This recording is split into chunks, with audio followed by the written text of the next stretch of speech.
하나님은 사랑이십니다. 그 사랑 안에 내가 있습니다. 사랑받은 만큼 변화됩니다. 하나님은 말씀이십니다. 그 말씀 안에 능력이 있습니다. 말씀을 듣는 만큼 살아납니다. 내 마음을 주님께 엽니다. 아멘. 자, 우리 짧게 오늘도 지난주 20분 제가 설교했습니다. 오늘 길어야 25분이니까 집중해서 말씀 잘 들었으면 좋겠습니다. 지난주와 똑같이 본문은 시편 1편 1절에서 6절 말씀을 가지고 여러분들과 말씀을 나누려고 합니다. 자, 지난주에 성경에서 말하는 복은 두 가지의 단어를 사용하고 있다고 했습니다. 첫 번째 단어는 바라크라고 하는 단어였어요. 다 기억하고 있죠? 바라크라고 하는 단어는 하나님께서 이 땅에 사는 우리들을 위해서 물질의 복을, 또 건강의 복을, 어떤 사람에게는 섬길 수 있는 복을, 어떤 사람에게는 또 권력의 복을, 각양각색의 하나님이 주시는 것들로 이 땅을 누릴 수 있는 것들을 바라크라고 하는 단어를 사용했습니다. 그런데 바라크라고 하는 단어 속에는 어제 제자반에게는 제가 나눴지만 무릎을 꿇다라고 하는 의미도 있어요. 왜 복이라는 단어 아래 이런 무릎을 꿇다라고 하는 의미가 숨겨져 있을까요? 찬양하다, 경배하다. 하나님이 주시는 그 모든 것들을 통해서 하나님을 찬양하고 하나님을 예배하고 내 환경에 주어진 내 삶을 기뻐하는 것, 이것이 진정한 바라크의 복이겠죠. 그렇게 내 삶에는 다른 사람에게는 주셨지만 제게는 주시지 혹 아는, 다른 사람에게는 물질을 주셨는데 왜 나에게는 물질을 안 주시지? 그렇게 생각하는 것이 아니라 다른 사람에게 물질을 주셨다면 나에게는 건강을 주셨지, 나에게는 재치를 주셨지, 나에게는 감사할 수 있는 마음을 주셨지 라고 하는 그런 고백을 하나님께 드리는 것, 이게 진정한 바라크를 주시는 하나님의 의미라는 거예요. 그렇게 바라크 하면 하나님께서 우리가 이 땅 가운데 살아갈 수 있도록 주시는 여러 가지의 은사적인 것들이다. 여러분, 고린도전서 12장 31절 이렇게 좀 기도했으면 좋겠습니다. 이 말씀 붙잡고, 너희는, 자기 이름을 넣어서 영훈이는 더욱 큰 은사를 사모하라. 이게 은사라는 단어가 바로 바라크하고 비슷한 겁니다. 하나님이 주실 것들을 좀 사모하십시오. 그러면 하나님이 특별히 주시겠다는 거죠. 내가 또한 가장 좋은 길을 너희에게 보이시리라. 주체는 우리에게 있는 게 아니에요. 우리는 구하지만 하나님께서, 내가 혹 송영호 목사가 지금 물질이 필요하다면 물질을 주시겠다는 거고, 건강이 필요하다면 건강을 주시겠다는 거죠. 그러니까 주체는 하나님께 있는 거예요. 바라크의 주체는. 우리가 원하는 대로 주시는 것은 아닙니다. 우리에게 필요한 것을 주시는 분, 그것이 바라크, 하나님과 인간의 언약 관계에서 주시는 것이 바라크, 첫 번째 단어. 두 번째는 아시레라고 하는 단어였습니다. 아시레는 우리 내면에 주시는 평강이에요. 그러니까 바라크는 뭐가 취해지고 뭐가 나에게 주어져서 기쁨이 있다면, 이 아시레라고 하는 기쁨은 그것이 주어지지 않아도 내 안에 우리 성령님이 계시기에, 내 안에 하나님이 주시는 평안이 계시기에 상황은 바뀌지 않아도 정말 하나님께 감사하고 찬양할 수 있는 그 근거가 되는 그 내면의 평안을 아시레라고 하는 거예요. 그러면 여러분들은 바라크의 복도 바라야 되지만 아시레의 복이 더 좋죠. 왜냐하면 어떤 상황에서도 이 아시레의 복을 누리는 사람은 그 평안을 놓치지 않는 거예요. 그 아시레의 복이 모두에게 임하기를 축복합니다. 이것이 있었을 때 세상은 점점 힘들고 풍파가 치고 악으로 치다 하도 우리는 그 평안을 유지할 수 있는 놀라운 하나님의 사람들이 되겠죠. 이렇게 아시레라고 하는 복은 해피니스, 내적인 행복을 이야기하는데, 이 아시레의 복은 소속이 누군가에 의해서 주어지는 거예요. 하나님의 소속인 사람들. 그래서 신앙은 내가 누구의 소속인지를 매일 확인하는 것이 신앙 생활이다. 이렇게 지난주에 여기까지 이야기를 하면서 세 가지를 말씀드렸습니다.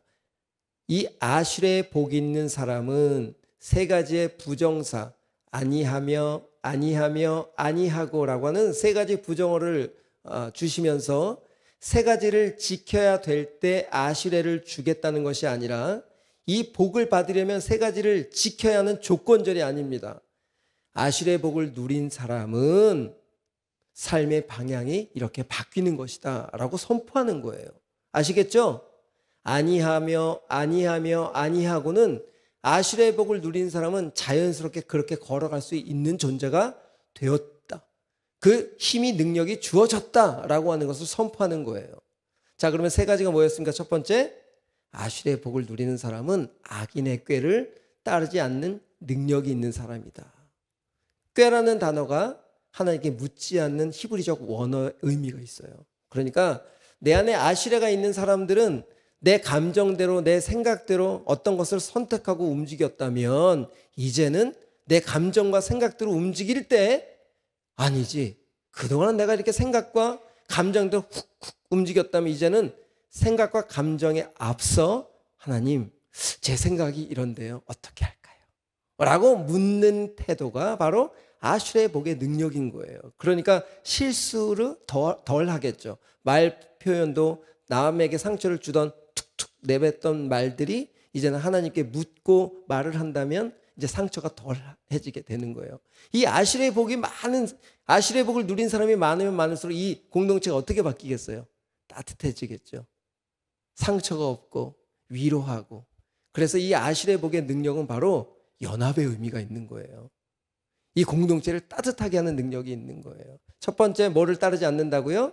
이 아슐의 복은 내 생각과 내 방법대로 결정하던 것을 이제는 하나님, 나의 주인이신 하나님, 내 안에 평안을 주시는 그 하나님, 제가 어떻게 할까요? 라고 묻는 태도. 두 번째, 아니하며 라고 했던 두 번째는 죄인의 길에 서지 않는다. 여기 서지 않는다라고 하는 의미는 뭐라 그랬습니까? 망설이지 않는다라는 뜻이었어요. 전에는 죄라는 그 유혹이 있으면 그냥 아무런 거리낌 없이 친구들이 술 한잔 먹자 그러면 그래 뭐 한 잔 먹을 수도 있죠. 또 놀러 가자, 하나님이 아닌 예배 자리는 다른 곳에 가고 싶어하는 어떤 이야기를 들었을 때는 뭐 다음 주일이 있으니까 그러지 뭐, 이렇게 쉽게 결정했다면 이제는 망설여지는 거예요. 이 아슐의 복이 있는 사람은 야, 술 한잔 먹으러 갈까? 잠깐만, 술을 먹었을 때 나에게 믿음의 덕이 될까? 라고 하는 것을 한 번쯤은 생각하게 되는, 망설여지는, 그래서 죄인의 길에 가기 전에 망설여지는 그런 능력이 어디에 있다고요? 아슐레 안에 있다는 거예요. 여러분들, 전에는 아주 아무 생각 없이 죄를 지었다면 이제는 죄를 지을 때마다 좀 양심의 거리낌도 생기고 발걸음이 좀 움직여지는 것이 더디어졌다면 여러분 안에 뭐가 있다는 증거입니까? 아슐레의 복이 있다는 증거예요. 귀하죠? 그게 바로 능력입니다. 죄를 거절할 수 있는 능력. 이것이 바로 뭐라고요? 또 하나, 아슐레.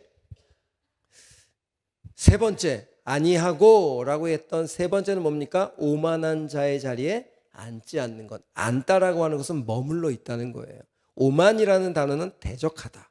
하나님을 대적하는 자리에 있던 내가 이제는 하나님을 찬양하고 하나님을 예배하고 또 하나님의 사람들을 혹 해코지하거나 욕을 했다면 이제는 그 욕이 사랑의 대화로 또 따뜻한 말의 대화로 바뀌는, 바로 오만한 자리에 앉지 않는 능력이 아슐레 안에 있다.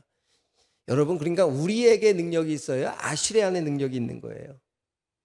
바로 우리 안에 내주하신 성령님의 능력이 그렇게 강하시다는 거예요. 그러니까 죄는 우리 힘으로 이길 수 있다 없다? 절대 우리는 이길 수 없지만 내 안에 계신 성령님, 아슐레의 복을 주신 그 복을 우리가 누릴 때마다, 그분에게 의지할 때마다 이제는 하나님께 묻게 되고, 두 번째는 망설이지 않고, 세 번째는 하나님을 대적하던 자리에서 이제 하나님을 찬양하는 자리로 바뀌게 되는 놀라운 복이 바로 아슐레라고 하는 거죠. 이제 확실히 알았죠? 복에는 두 가지, 첫 번째 바라크, 두 번째 아슐레. 이제 두 가지 여러분 히브리어 하나 공부했습니다. 자, 그 다음에 여기까지 지난주에 설교를 했어요. 그리고 2절에 보면 이 아슈레의 복을 받은 사람이 꼭 이 땅 가운데 해야 될 역할을 두 가지를 설명하고 있는데 2절 다 같이 한번 읽어보겠습니다. 시작. 오직 여호와의 율법을 즐거워한다. 첫 번째. 자, 율법은 뭘까요? 여러분들이 율법하면 뭘 지켜내야 되는 거라고 생각하는데 잘 생각해 보세요. 대한민국에 법이 있다면 법은 약자를 위한 겁니까? 강자를 위한 겁니까? 원래 법을 처음 제정할 때는 약자들을 보호하기 위해서 만든 거예요. 약자들이 불편하지 않도록 강자들의 힘을 좀 내리게 하려고. 법이라는 것은 원래 하나님이 세밀하게 법을 만드신 이유는 뭐냐? 바로 이스라엘 백성들, 연약한 자들, 이스라엘 백성들 중에 배고프고 힘없고 가진 것이 없는 자들에게도 동일하게 그 공동체 안에서 평등하게 살 수 있도록 만드신 법이 바로 율법이에요. 그래, 여기서 말하는 율법은 무슨 뜻일까요? 하나님의 마음, 하나님의 테두리, 하나님의 가족, 하나님의 그런 어떤 테두리, 공동체를 얘기하는 거겠죠. 그러면 여기서 하나님 자신을 말씀하기도 합니다. 율법이라고 하면 말씀이기도 하니까. 그럼 여기서 즐거워한다라고 하는 것은 어떤 의미가 포함되어 있냐면 우리가 막 웃고 즐기고 떠드는 그런 즐거움이라는 단어가 아니에요. 즐거워하다. 즐거워하다라고 하는 단어를 제가 원어적으로 찾아보면 제가 이거는 헤페츠래네요. 헤페츠. 어렵다. 그래서 잘 암기가 안 되는 것 같아. 헤페츠라고 하는 단어는 딜라이트라고 하는 큰 그냥 기쁨이 아니라 정말 넘치는 솟아나는 기쁨을 얘기하는 거예요. 여기에 즐거움이라는 것은. 자, 예를 들어서 이 안에도 한 번쯤은 다 경험했을 거예요. 지금도 경험하는 사람들이 있어요. 사랑하는 사람을 만나면 이렇게 말이 많은지 몰라 둘이. 이것저것 막 떠들어. 그래서 뒤에서 가만히 들어보면 거의 들을 말이 없어요. 그냥 자기들이 좋아서 웃고 즐겨 떠드는 그 이유가 뭘까요? 그냥 사랑하는 거예요. 이 얘기, 저 얘기. 그러니까 이 즐거움이라는 단어는 관계가 사랑을 할 때 그 큰 기쁨이 나와서 어떤 이야기를 해도 그냥 웃고 즐기는 그런 모습이거든요. 그러니까 이 우리 안에 아슈레라고 하는 복은 누구와 기쁘게 하는 능력이 있습니까? 하나님과 우리가 사랑하는 사이로 만들어서 그분과 친밀함을 누리도록 하게 하는 능력이 바로 아슈레 안에는 능력이 또 있는 거예요. 그러니까 우리가 지금 누구랑 즐거워하는지를 한번 생각해 보세요. 내가 먹는 것에 즐거워하는가? 내가 혹 친구들이랑 노는 것이 훨씬 더 즐거운 것인가? 아니면 내가 공부를 하는 것이 이건 즐겁지 않을 것 같고 하여튼 내가 무언가 즐거워하는 것이 무엇인지를 한번 생각해 보세요. 정말 내가 하나님을 향해 하나님과 그렇게 깊은 친밀함이 있는가? 지금 아슈레의 복을 누리고 있는가? 라는 것을 한 번쯤은 아슈레의 복이 있는 사람은 두 가지. 첫 번째, 하나님과 친밀함을 누린 거예요. 자, 두 가지 성경 구절을 한번 우리가 읽어볼게요. 맨 처음 우리 한번 읽어볼까요? 창세기 18장 17절에 보면 여호와께서 이르시되 내가 하려는 것을 아브라함에게 숨기겠느냐. 아브라함과 지금 하나님의 관계의 모습을 보여주는 거예요. 하나님이 하시는 일들을 아브라함에게 숨기겠다는 거예요? 안 숨기겠다는 거예요? 그냥 숨김없이 다 오픈하시겠다는 거예요. 얼마나 둘이 가까우면. 저희 아내하고 저도 마찬가지예요. 핸드폰 비밀번호 다 잠겨 있지 않아요. 서로 간에 언제든지 볼 수 있도록 다 오픈되어 있습니다. 왜요? 거짓말이 없거든요. 거짓이 있다면 문제가 있는 거죠, 관계에. 여러분, 이 사랑이라는 것은 바로 그거예요. 우리가 좀 서먹서먹해지는 것은 그 대상과 내가 뭔가 문제가 있다는 거예요. 그 문제는 속이는 거예요. 우리가 하나님과 친밀해지지 못하는 것은 하나님의 다른 것들과 더 친밀한 것도 있겠지만 내가 하나님을 향해 속이고 있는 것들이 있어서 그래요. 혹시 내가 오늘 이 시간에 하나님과 관계 속에서 좀 껄끄러운 것이 뭘까? 좀 생각해 보시면 좋을 것 같고요. 출애굽기 33장 11절 모세하고는 어떤 관계인지 한번 볼까요? 사람이 자기의 친구와 이야기함 같이 여호와께서는 모세와 대면하여 말씀하셨다. 지금 하나님이 모세를 어떻게 보신다고요? 친구로 보신다.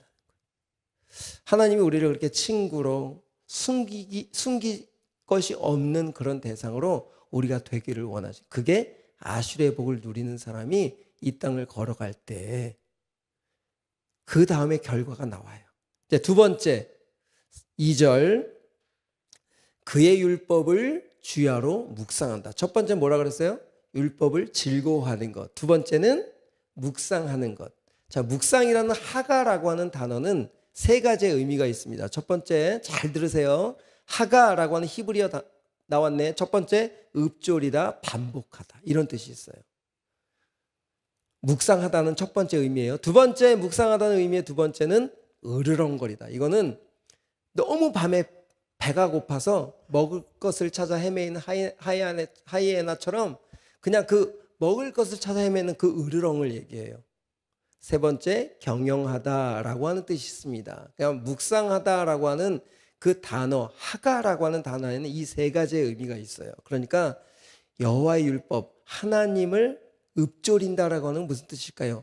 많이 생각하고 의미를 부여하고 내가 쉽게 행동했던 것들을 이제는 하나님이라면 어떻게 하실까라고 하는 첫 번째 꾀를 내지 않는 그런 모습으로 우리가 소가 여물을 씹고 되새김질 하듯이 곱씹는 일.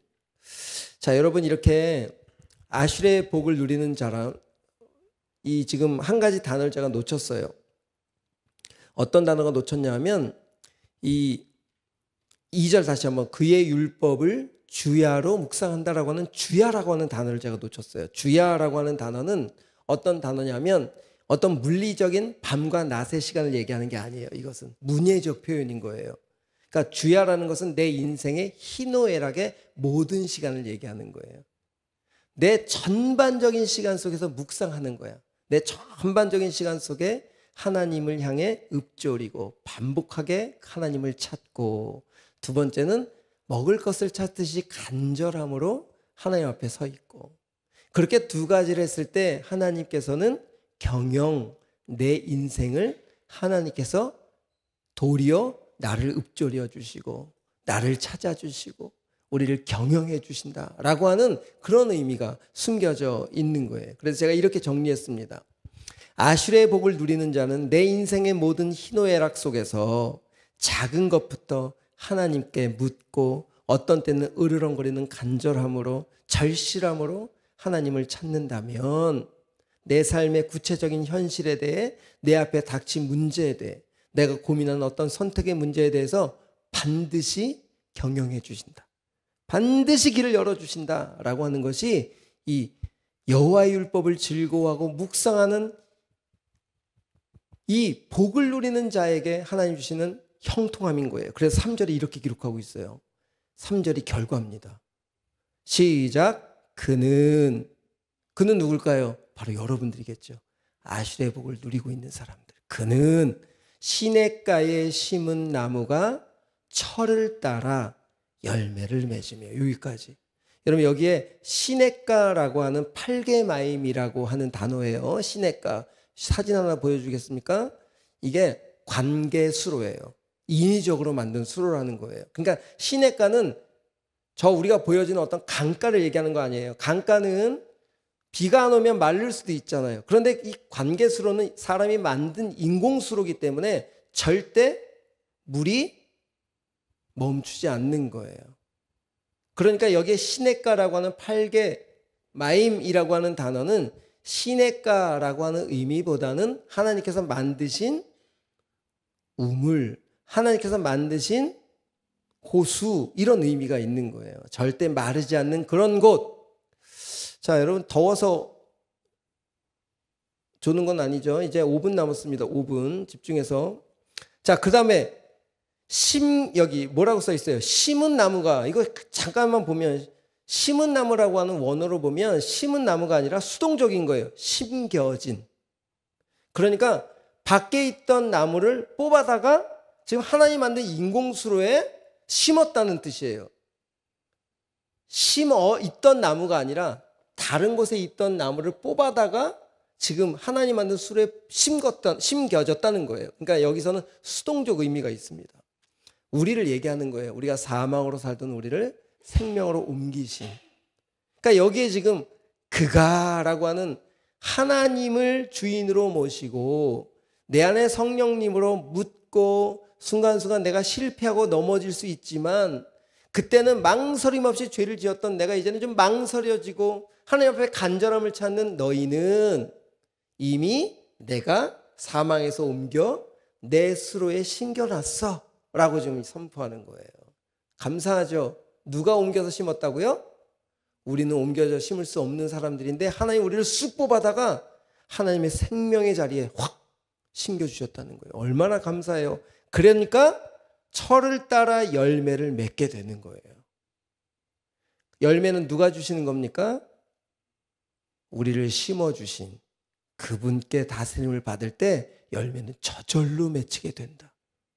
얼마나 감사해요. 지금 여러분을 통해서 어떤 열매가 맺힐까요? 한번 삶을 돌아보세요. 내 삶의 열매는 사랑, 희락, 화평, 인내, 자비, 양선, 충성, 온유, 막 절제, 성령의 열매가 열려요? 아니면 불의, 다툼, 시기, 질투, 뭐가 열리고 있죠? 그런 시기와 질투와 다른 안 좋은 것들이 열려지는 우리는 이미 잘려서 하나님이 만드신 인공적인 관계수로에 심겨진, 옮겨진 사람이라는 것을 계속 확인하시면 돼요. 아, 나는 이 열매를 맺는 존재에서 이제 끝났어. 나는 성령님의 이 열매의 이 복덩어리를 통해서 나오는 열매를 맺는 사람이야 라고 하는 것을 계속 확인하면 돼요, 이제는. 자, 계속해서 우리 3절 읽어봅시다. 그 잎사귀가 마르지 아니함 같으니 그가 하는 모든 일이 다 형통하리로다. 여러분 여기에 이제 오늘 한 가지만 더 이야기하고 마무리합시다. 형통이라는 단어는 히브리어에 두 가지가 단어가 있어요. 첫 번째 찰라흐라고 하는 단어입니다. 또 하나는 셀라흐라고 하는 단어예요. 근데 이 셀라흐라고 하는 단어는 세상적인 형통을 얘기해요. 이 땅에서 내 뜻대로 잘 되는 것을 셀라흐라고 하는 형통이고요. 이 찰라흐라고 하는 것은 내 뜻대로는 잘 안 되는데 하나님의 뜻이 나를 통해서 이 땅 가운데 이루어지는 것을 형통, 찰라흐라 그래요. 하나님은 우리를 심겨놓으신 이유가 뭐라고요? 다른 사망에서 살던 우리를 생명으로 옮기신 이유는 뭘까요? 우리의 죄로부터 끊어뜨리시고 우리로부터 생명을 드러내게 하시고 생명을 열매 맺게 하셔서 하나님 뜻이 이런 불완전한 우리를 통해 이 땅 가운데 성령의 열매들을 나타내게 하는, 사랑하지 못했던 우리가 사랑할 수 있도록 만들어주시고 용서하지 못했던 우리가 용서하게 만들어주시고 예배드리지 않던 우리가 예배드리게 해주시고 이것이 다 하나님의 형통 찰라흐라고 하는 단어 안에 하나님 우리를 만들어 가시겠다라고 하는 거죠. 여러분 제가 어떤 집사님이 저한테 와서 이렇게 목사님 과일 가게를 좀 제가 열려고 하는데 이 자리가 괜찮을까요? 그래서 제가 집사님 제가 점쟁인가요? 자리를 찾기 위해서 저를 찾아오시면 안 되죠. 제가 그 집사님한테 뭐라고 말씀드렸냐면 집사님 이 자리가 계시든 저 자리에 계시든 거기서 하나님의 그 형통을 가지고 정말 맛있는 과일을 띄어다가 거기서 진실되게 판다면 큰 이익이 보지 않을지언정 그것을 팔 때마다 그곳에서 누군가는 그 과일을 먹으면서 누구를 생각하게 될까요? 과일집? 바로 집사님을 생각하게 되겠죠. 집사님이 하는 매일매일의 삶의 모습, 진실함이 아마 하나님의 형통이 되지 않을까요? 어떤 형통으로 그러니까 집사님이 자리를 선택하시겠어요? 라고 제가 도리어 질문을 드렸어요. 점을 먼저 보고 왔는데 여기가 별로 안 좋다고 했다나 봐요. 그리고 또 나한테 물어보러 온 거예요. 목사님한테 한 번 더 확인을 받자. 그런데 그렇게 안 좋다라는 곳에 계약을 했어요. 그래, 세상에서는 자리가 안 좋게 이야기해도 내가 이곳에서 장사가 잘 안 되더라도 하나님의 형통을 누리는 자가 되자. 나를 통해서 하나님의 뜻이 좀 발견되게 하고 이 과일을 사러 오는 사람들에게 정말 맛있고 상태가 좋은 것들을 팔자. 속이지 말자. 나는 이익이 좀 덜 돼도 그렇게 해보자. 그 과일집이 잘 됐을까요? 안 됐을까요? 동네에서 소문이 나기 시작한 거예요. 저 과일집은 다른 과일집보다 정말 달고 맛있어. 저희도 거기 가서 과일을 사서, 그래 가끔 서울 과일, 제가 이런 이야기를 하죠. 구별된 과일집들은 찾아가게 돼 있어요, 여러분. 그렇죠? 맛있는 집은 찾아가게 돼 있어요. 그런 것처럼 여러분들을 누군가는 찾아오게 하려면 어떻게 해야 되겠죠? 내 안에 계신 주님, 내가 어떤 마음으로 이 땅을 살아가는지, 내게 좋은 형통, 셀라흐라고 하는 형통을 쫓아가며 사는 사람들인지, 아니면 하나님이 내겐 조금 불편하고 내게는 조금 이익이 덜 되더라도 하나님의 찰라흐의 형통을 붙잡고 살려고 하는 사람이라면 세상 사람들은 금방 구분합니다. 아, 저 사람은 이익을 추구하는 사람이야. 아, 저 사람은 이익을 추구하지 않는데 참 저 사람하고만 있으면 너무 편하네. 여러분, 찰나의 형통이 있는 사람이 되기를 축복합니다. 그럴 때 이 찰나의 형통은 놀라운 일들이 발휘되는 거예요. 형통. 마지막으로 우리 찬양팀 준비할까요? 이제 4절 읽고 마무리하겠습니다. 하지만 반대 사람이 있다는 거예요. 반대 사람은 누군가요? 시작. 악인들은, 여기서 악인이라는 것은 뭐 욕하고 도적질하고 이 얘기를 하는 게 아니에요. 내 뜻대로, 내 생각대로, 내 방법대로 사는 것을 악인이라고 해요, 성경에서는. 자, 다시, 악인들은 그렇지 아니하며 내 방법대로, 내 생각대로, 내 형통을 위해서 사는 사람들은 오직 바람에 나는 뭐와 같다고요? 모츠라고 하는 단어입니다. 겨는 모츠, 바람에 날려 멋지게 흔들리고 화려해 보이지만 바람이 멈추면 어떻게 될까요? 떨어지게 되어 있는 거예요. 그 화려함은 오래가지 않습니다. 우리가 내 방법대로, 내 생각대로, 내 마음대로 살면 내게 당장은 이익 같아 보이지만 그렇지 않아요. 언젠간 떨어지게 돼 있어요. 자, 새내기들 이제 사회를 시작하는데 어떤 형통으로 산다고? 겨처럼 살지 말고. 자, 그러면 겨와 반대말은 뭘까요? 나무, 지금까지 심겨진 나무, 나무는 엣즈라고 하는 단어예요. 겨는 모츠라고 하는 단어예요. 참 웃기죠? 엣즈와 모츠.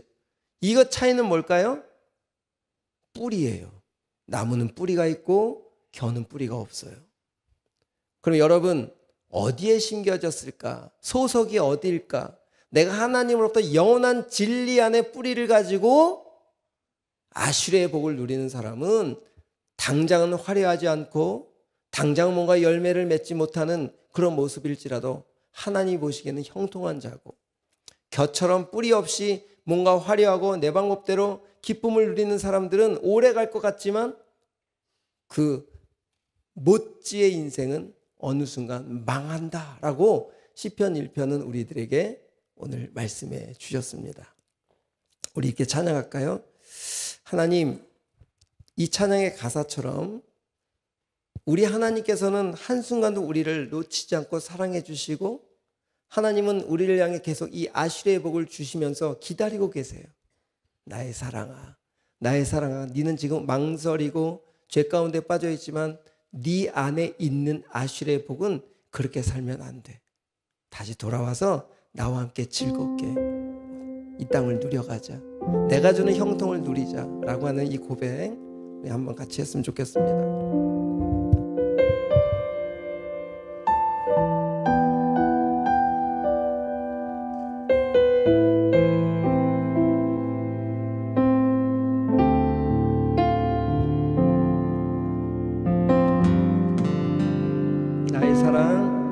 나의 사랑, 너는 어여쁘고 참 귀하다. 어느 보석보다 귀하다. 내가 사랑스럽지 않을 때 너를 사랑하고 너와 함께하려 내가 왔노라. 다시 한번, 나의 사랑, 이 사랑은 나의 사랑, 이 사랑은 결코 변치 않아. 모든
어여쁘고 참 귀한 어느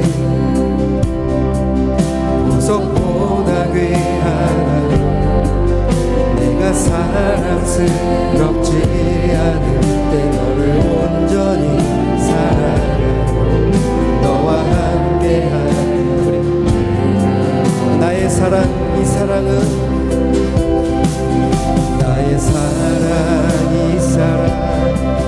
이 사랑은 결코 변치 않는 모든 계절 돌보시는 푸른 마르고 꽃은 시든 나 주의 말씀은 진실 아멘 실수가 없으니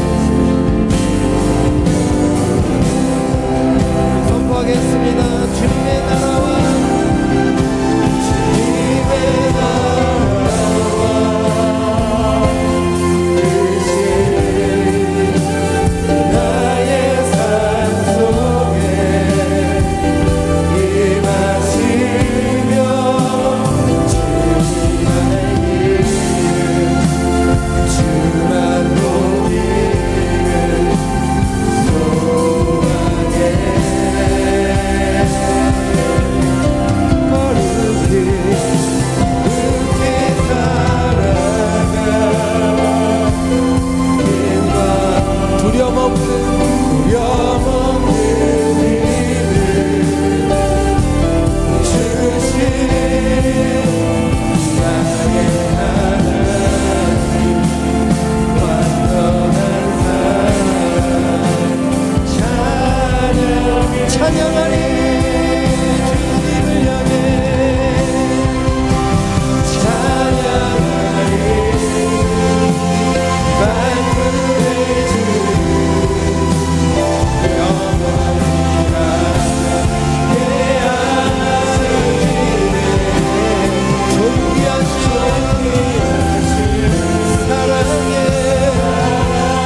소망에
이 찬양 가사 좀 다 여러분들 것이 됐으면 좋겠습니다. 어여쁘다 귀하다 우리가 잘해서가 아니에요. 우리 자체가 너무 귀하고 소중한 거예요. 우리 주님께서는 여러분의 인생 하나하나가 조금 잘못되고 지금 우리가 기준에 좀 불편하게 사는 것 같아 보이지만 하나님은 완성된 걸 보고 계시기 때문에 오늘이라도 나의 사랑 안으로 돌아오면 돼. 네 인생 괜찮아 라고 좀 말씀해 주시는 거예요. 내가 반드시 너를 형통케 찬양하는 자로 만들 거야. 여기 제 말이 아닙니다. 우리 주님이 여러분들이 말씀하고 계시는 거예요. 너 괜찮아. 괜찮아. 다시 시작하자. 넌 복이 될 거야. 아슈리의 복을 누리면 반드시 바뀔 거야. 이렇게 말씀하시는 거예요. 이렇게 한번 기도했으면 좋겠습니다. 다음 주부터는 기도를 길게 못해요. 5시에 예배라 오늘 좀 뜨겁게 마지막으로 오늘 뜨겁게 기도하며 나갔으면 좋겠는데, 여러분 지금 힘들고 좀 지쳐 있습니까? 아니면 좀 못 살고 계십니까? 우리 주님이 괜찮다고 말씀하시니까 하나님 그 괜찮다고 말씀 안에 내가 좀 반응하게 해주십시오 라고 하는 마음으로 우리 한번 기도하며 나가볼까요? 다 같이 기도하겠습니다.